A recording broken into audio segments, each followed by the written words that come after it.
Chapter 2. Wilbur. Fern loved Wilbur more than anything. She loved to stroke him, to feed him, to put him to bed. Every morning, as soon as she got up, she warmed his milk, tied his bib on, and held the bottle for him. Every afternoon, when the school bus stopped in front of her house, she jumped out and ran to the kitchen to fix another bottle for him. She fed him again at supper time, and again just before going to bed. Mrs. Arable gave him a feeding around noontime each day, when Fern was away in school. Wilbur loved his milk, and he was never happier than when Fern was warming up a bottle for him. He would stand and gaze at her with adoring eyes. The first few days of his life, Wilbur was allowed to live in a box near the stove in the kitchen. Then, when Mrs. Arable complained, he was moved to a bigger box in the woodshed. At 2 weeks of age, he was moved outdoors. It was apple blossom time, and the days were getting warmer. Mr. Arable fixed a small yard specially for Wilbur under an apple tree, and gave him a large wooden box full of straw, with a doorway cut in it so he could walk in and out as he pleased. "Won't he be cold at night?" asked Fern. "No," said her father. "You watch and see what he does." Carrying a bottle of milk, Fern sat down under the apple tree inside the yard. Wilbur ran to her, and she held the bottle for him while he sucked. When he had finished the last drop, he grunted and walked sleepily into the box. Fern peered through the door. Wilbur was poking the straw with his snout. In a short time, he had dug a tunnel in the straw. He crawled into the tunnel and disappeared from sight, completely covered with straw. Fern was enchanted. It relieved her mind to know that her baby would sleep covered up and would stay warm. Every morning after breakfast, Wilbur walked out to the road with Fern and waited with her till the bus came. She would wave goodbye to him, and he would stand and watch the bus until it vanished around a turn. While Fern was in school, Wilbur was shut up inside his yard. But as soon as she got home in the afternoon, she would take him out and he would follow her around the place.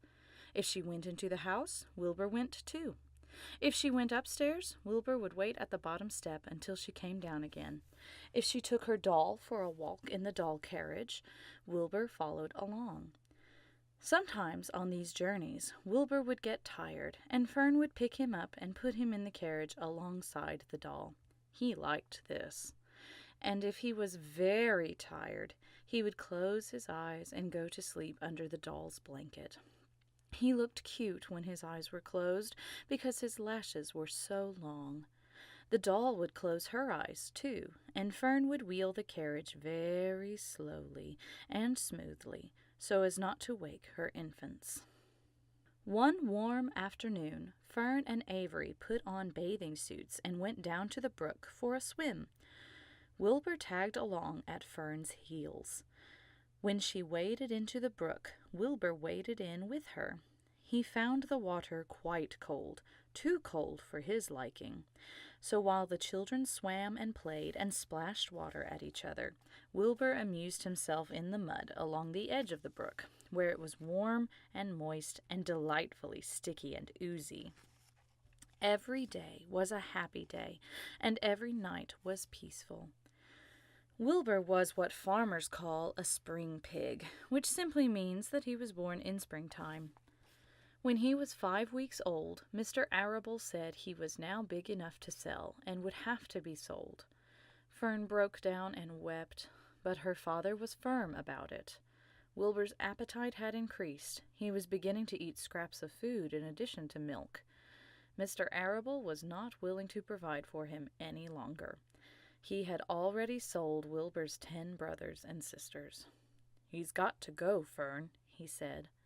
"You have had your fun raising a baby pig, but Wilbur is not a baby any longer, and he has got to be sold."